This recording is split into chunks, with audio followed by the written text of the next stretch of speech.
In today's video, we're going to look at the circle and the straight line and the combination of roundness, which is in the shape of the circle, and straightness. So what I want you to do is practice feeling the difference between the rounded and the straight. So you draw a circle and then you draw a straight line. Don't draw the circle many times like I'm doing here, but just draw it once and then draw a straight line. A circle and then a straight line. And then once you've done that and you have a feel for the difference between the two, then you can go on and you can draw a circle and then a straight line overlapping the circle. So then we're going from a circle to a straight line. And you do that a few times. Draw a circle and then an overlapping straight line. And then eventually you try and move from the circle into the line, and then you end up essentially with this sort of scenario. I'll draw it up so that you can see what happens when we combine the circle with the straight line. So we're combining the two and we're going in a fluid motion from the circle into the line. We're not going into drawing a straight line. We're actually, what happens, moving in towards drawing a waveform. And that is exactly what the wave is. It's a combination of the roundedness of the circle and the straightness of a line. I'll show you here underneath. So with a wave, you have, here's our waveform. You have your roundedness represented here and here. And now mine has got a little bit high, as you can see. So, and here.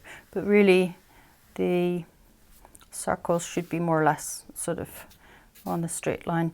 That's the roundedness here of the wave form. And then you have the straightness of the line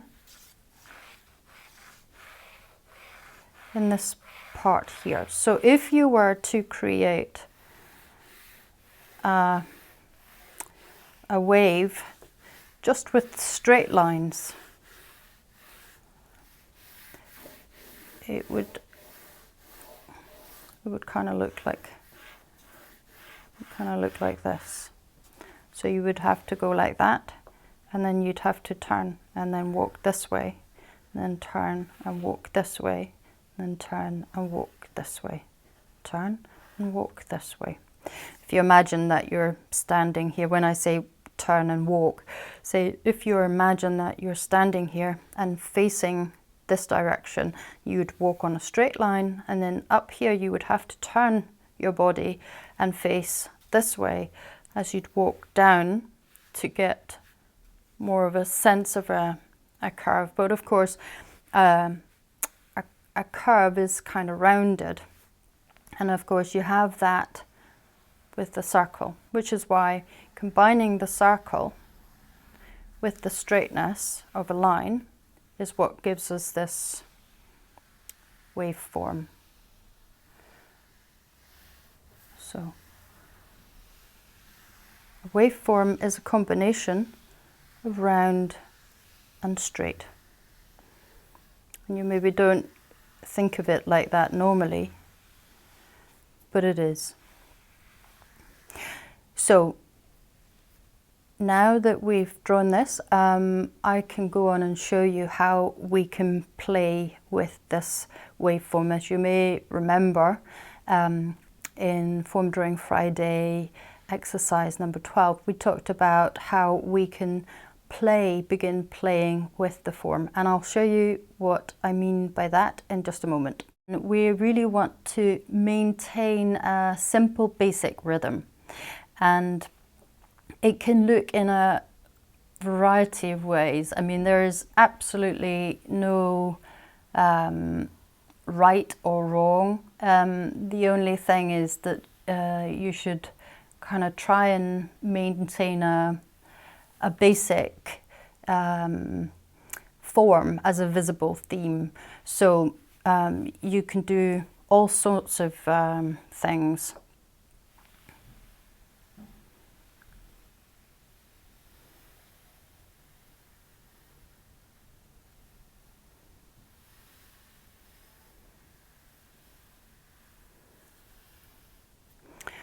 So you don't want to be too loose with your form.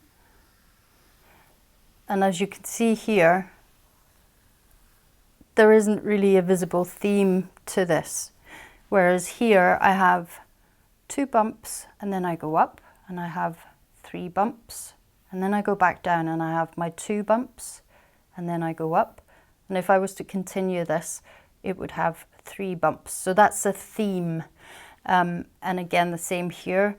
Here I'm coming from a little curve into a little valley, a little dip, and then I'm coming up into a bump, and then I've got a slightly higher bump in the middle, back into a little bump, into a valley, up into a little bump, and a slightly higher bump, a smaller bump, and then back down into my valley. That's a theme too.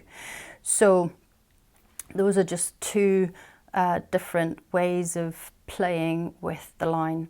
So basically you can do huge variety of lines. The thing not to do is not to be losing your theme. So here there isn't a theme in the way that I've drawn my line. I've just played with the line. And if you want to, of course, you can do that initially to see what's that feel like. It feels different as well, actually, drawing this line, just kind of more loose and, well, chaotic, I guess you could say, than if you're drawing this line, which is more ordered. We don't want it to be rigid either, but it's ordered. It's still, we can still use the musical terminology. There's a rhythm. It's ordered the way we're drawing that. Whereas there isn't really a rhythm here, or if there is, then certainly we've not finished it. We need to see a repeat somewhere in order for it to start becoming a rhythm. The other thing not to do, which you might also could possibly end up doing, would be something like, you know, where it's just really kind of chaotic. We don't want that either. That's a scribble, and that's not the idea with playing with the line.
So that's all for this week's Form Drawing Friday. I'll be back next week where we have a new exercise.